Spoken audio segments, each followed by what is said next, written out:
Hello students, let us continue with the topic data handling. This is the second episode in data handling. In our previous episode, we have learned about how to draw a bar graph, how to draw a double bar graph, and also how to draw a pie chart. Not only that, you have also learned how to interpret the data when the data is given in the graphical form. In the present episode, let us learn more about how to organize the data. After watching this episode, you should be able to distinguish between a raw data and a grouped data, organize the data into frequency distribution table, draw a histogram for a given data, draws conclusion from the given frequency distribution table or graph, organization of data. Students, in your previous episode, we have taken a small quantity of data, but when the data is large, there is a need for organization of the data. Otherwise, making meaningful inferences and conclusions become very difficult. So, in order to organize the data, we may follow various procedures. For understanding that, let us start with an example. A survey was done in a class to know the fruit which they like most. The responses provided by the students, that is the data, is given as follows. You look into the data given.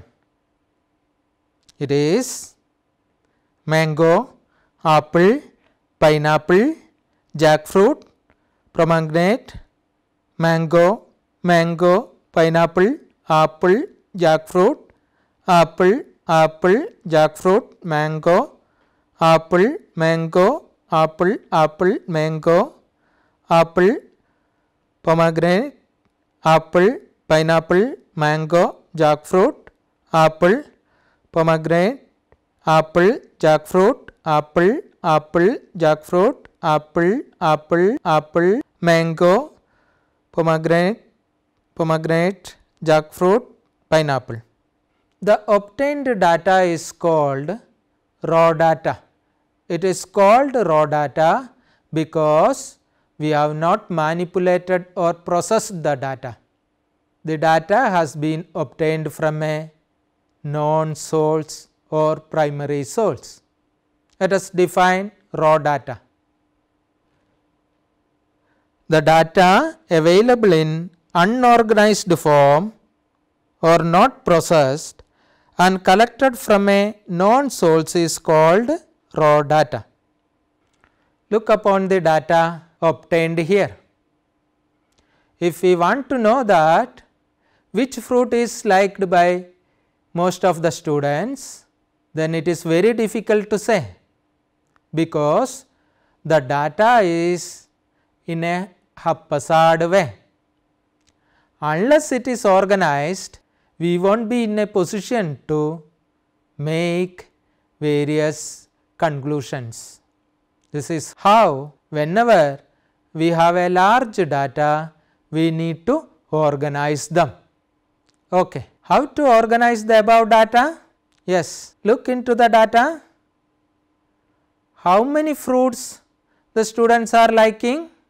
Yes, they have responded that they like mango, apple, pineapple, jackfruit and pomegranate.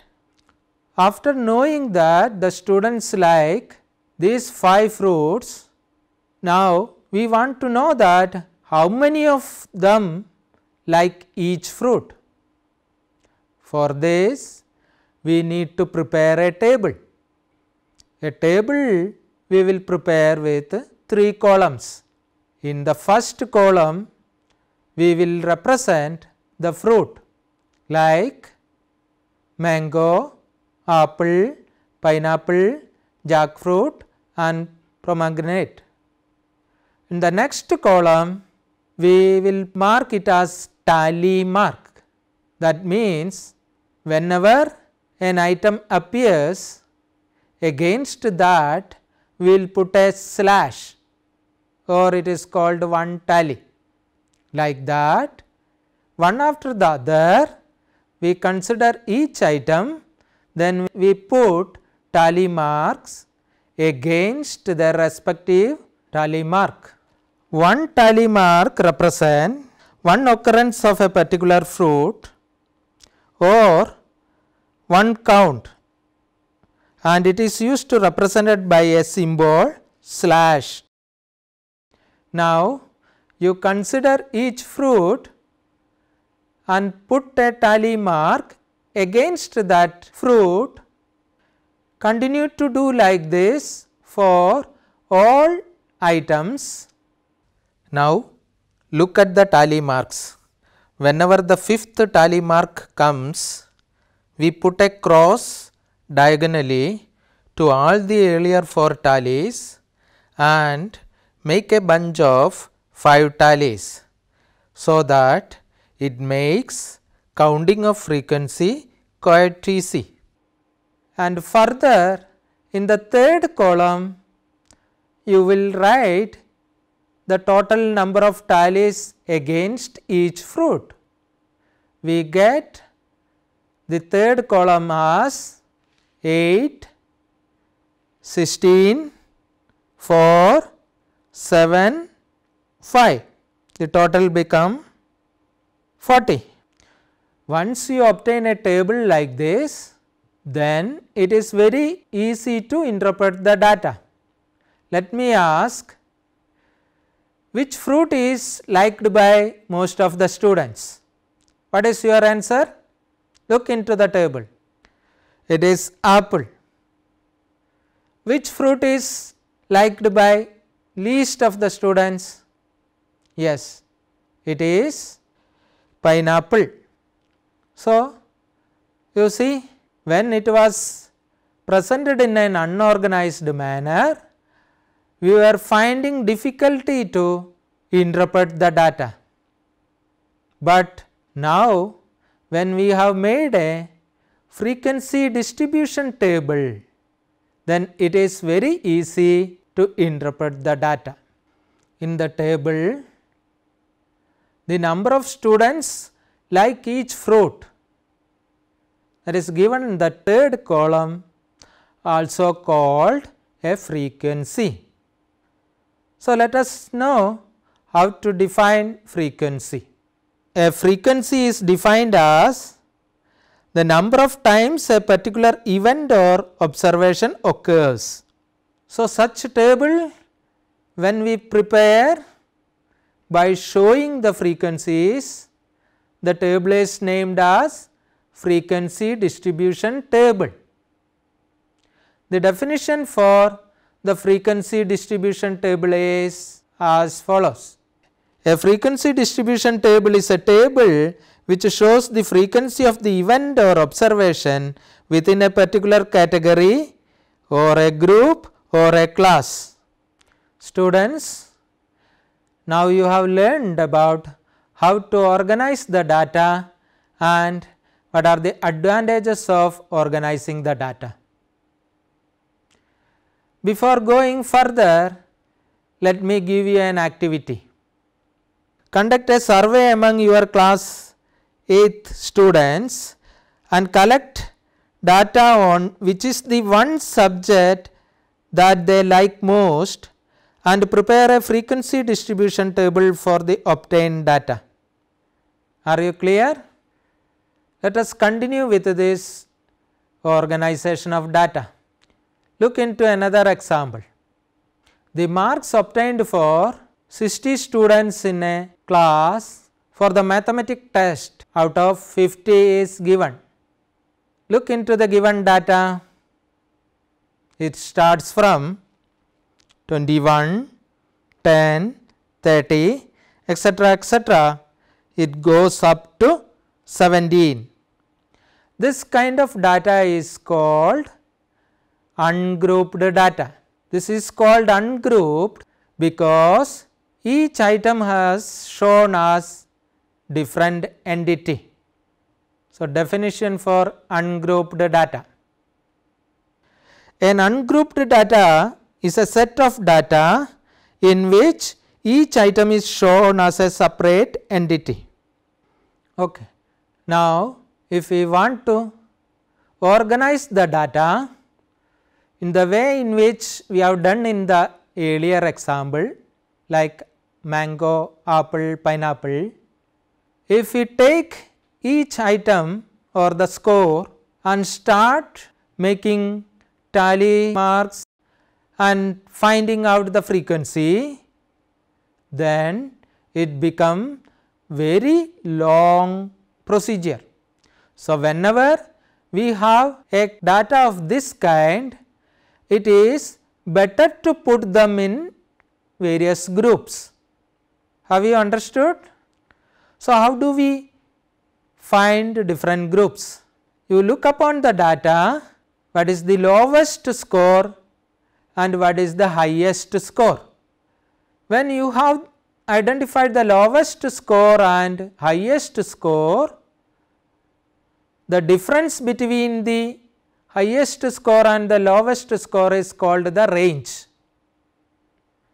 When you have the value of the range, then you can make the groups accordingly.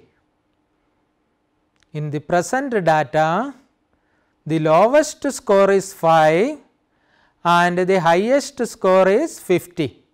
So, the range as per the definition, range is equal to 50 minus 5, that is equal to 45. So, if we get a value of 45, then we may have to think about forming the groups. If we are taking a cluster of 10 numbers in a group, then we may have to have 5 groups. So, we start with 0 to 10 as the first group, then the next group is 10 to 20, then 20 to 30, then 30 to 40, then 40 to 50. But we also add one more group, that is 50 to 60, to accommodate a score of 50. As you have seen that 0 to 10, 10 to 20. So, you may have a question, in which group the 10th score falls. As a normal procedure, we use the score in its highest group. That means, if a score of 10 is there, then we want to include that score in 0 to 10, but we will include in 10 to 20. So, the group 40 to 50 will not accommodate the score 50. That is why we have taken one more additional group as 50 to 60. Students, now how many groups we have? Yes, we have 6 groups starting from 0 to 10 to 50 to 60. In order to construct a frequency distribution table for this data, similar procedure we have used for the earlier example. We make a table with 3 columns. The first column represents the groups, the second column represents the tally mark, and the third column represents the frequency. Now, let us start from the first score, that is 21. 21 falls in the 20 to 30th group. So, put a tally against that group. Similarly, we have to take each score, and next is 10. 10 falls in second group. So, you proceed like this take each score and mark a tally against the group score false and complete all the scores. Further, you write the total tallies in the third column, that is frequency column. So, once you complete this, then we get a frequency distribution of this particular data. So, the data represented in such table form is called a frequency distribution for a grouped data. From the obtained table, we can make meaningful observations. Can you? Yes. Some of the observations are, most of the students have got marks between 20 and 30. Is it correct? Yes. Why? Because this group has got the highest frequency. 8 students have got marks more than 40 out of 50. Is it correct? Because 40 to 50 group has got 7 frequency and 50 to 60 group has got 1 frequency. If we add 7 plus 1, we get 8, which is the result of the students who have got marks more than 40. Let me ask a question. How many students have got marks less than 20? Yes, 12 students have got marks less than 20. How? 0 to 10 group has got 2 frequency, 10 to 20 group has got 10 frequency. If we add 2 plus 10, then it is 12. Students, now you have learned how to interpret a data when the data is given in the form of frequency distribution table. You have to learn some more terminologies associated with the frequency distribution table. Look into the classes. We have taken 6 classes. The first class is 0 to 10 and the next class is 10 to 20 and third class is 20 to 30, etc. Here each group is called a class interval. So, 0 to 10 is a class interval, or sometimes simply we mention it as class. So, 20 to 30 is another class and 50 to 60 is another class. So, we have in total 6 class intervals or 6 classes. When you consider a class 20 to 30, 20 is called as the lower limit of the class and 30 is called as the upper limit of the class. Let us take another class 40 to 50. What is the lower limit of this class?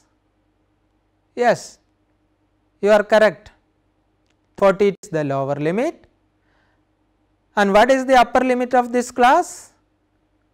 Yes, 50, you are correct. Further, the difference between the lower limit and the upper limit is called the class size or the width of the class. So, let us find out the width of the class here. Take the first class 0 to 10. What is the lower limit? Lower limit is 0. What is the upper limit? Yes, upper limit is 10. Now, let us calculate the class width or class size. Class size is equal to upper limit minus lower limit, that is equal to 10 minus 0 is equal to 10. Now, you look into the other class intervals. What is your observation? Yes, 10 to 20, what is the class width? again 10. Take the class interval 50 to 60, what is the width? Yes, again 10. So, what you can conclude from this? Yes, you can conclude that in a grouped frequency distribution table, the class width will be same for all class intervals.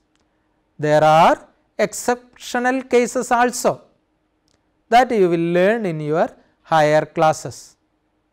So, when the data is represented in a frequency distribution table, you can make many more meaningful inferences. So, whenever we have a larger data, to organize the data, we take the help of frequency distribution table. Whenever the data is represented in frequency distribution table, we can also use that data to represent it in a graphical form. We will learn about this also now. Graphical representation of frequency distribution table. In order to understand this, let us take the same example. The marks of 60 students we have put into a frequency distribution table. So, we got the class interval as 0 to 10 and against that a frequency of 2. Next class interval 10 to 20, a frequency of 10, 20 to 30, a frequency of 21, 30 to 40, a frequency of 19, 40 to 50, a frequency of 7, 50 to 60, a frequency of 1, with the total frequency as 60. So, if the data is in this frequency distribution table, how will you make a graphical representation? Whatever the graphical representation you have learned earlier may not be suitable to represent the present data, because this data is a continuous one and also the data is given in different class intervals. In such cases, we will use a graphical representation called histogram. A sample histogram is shown here. Look into the sample histogram. Is it a bar graph? No, but it is similar to bar graph. What is the difference between in a bar graph and this histogram? Yes, in a bar graph, each bar is shown as a different entity, but here in this histogram it is shown as adjacent bars. Have you got it? Yes, whenever we have a grouped frequency distribution, the graph represents the data will be in the form of histogram. Now, let us learn how to draw a histogram for the given data. We have class intervals and frequency. Similar in the case of drawing a bar graph, we have to depict x axis as well as y axis with a common origin O.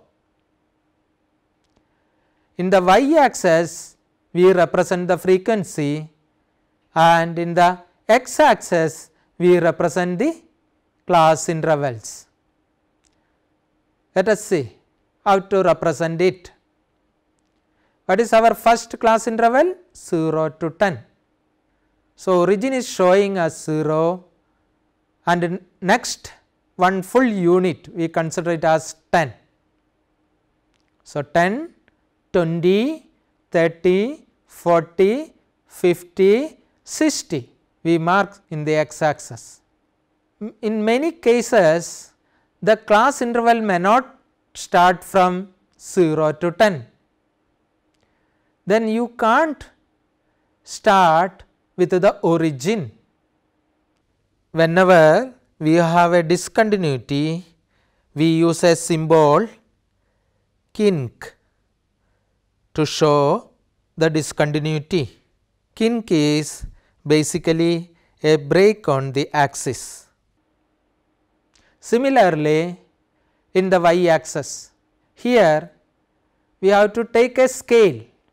The highest score is 21.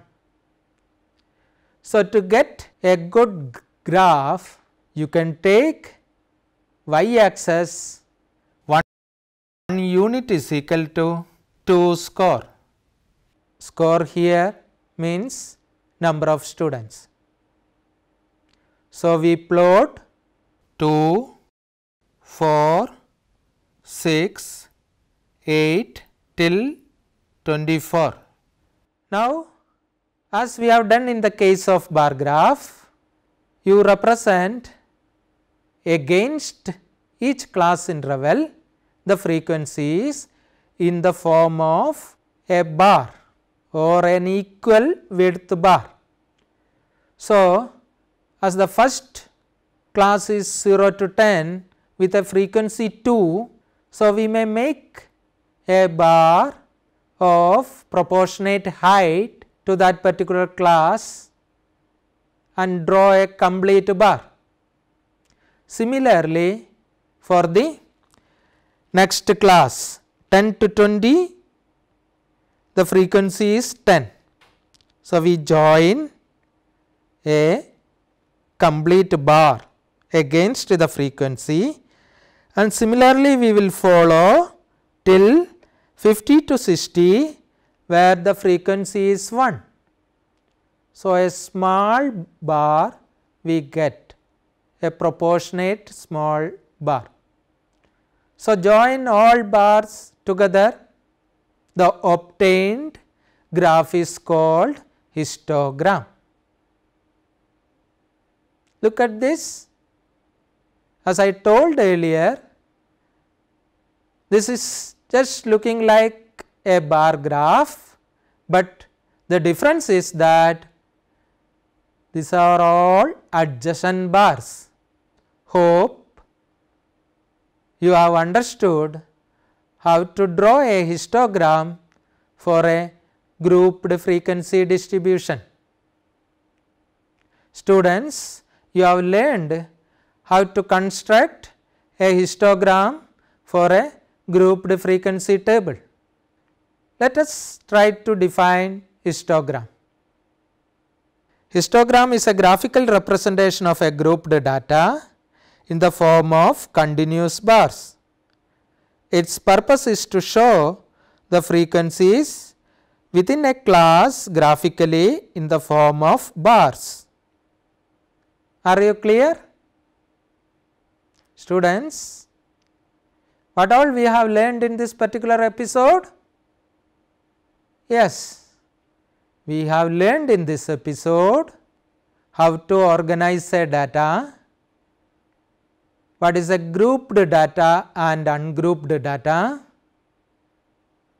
how to make a frequency distribution table, how to draw a histogram when the data is given in the form of grouped distribution.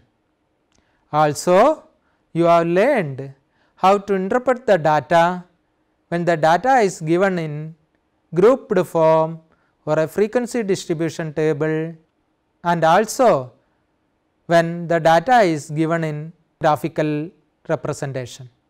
Thank you.